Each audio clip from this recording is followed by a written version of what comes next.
отбасын сақтап қалғың келсе, біз жаңа бала үшін өмір сүру деген үлкен қате еді. Сен өзің бақытты болмағасын, ертең балалардан сен қандай пайда не бересің?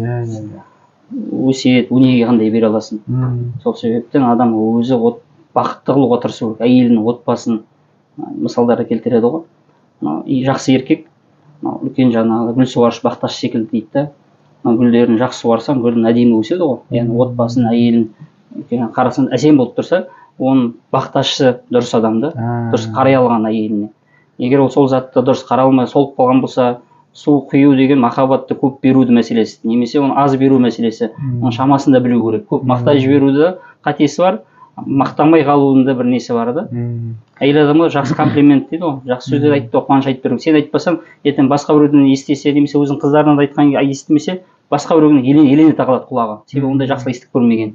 Сен ондай жақсылықты да мөлшерде айта білу керек. Мен соны өзім ойлаймын.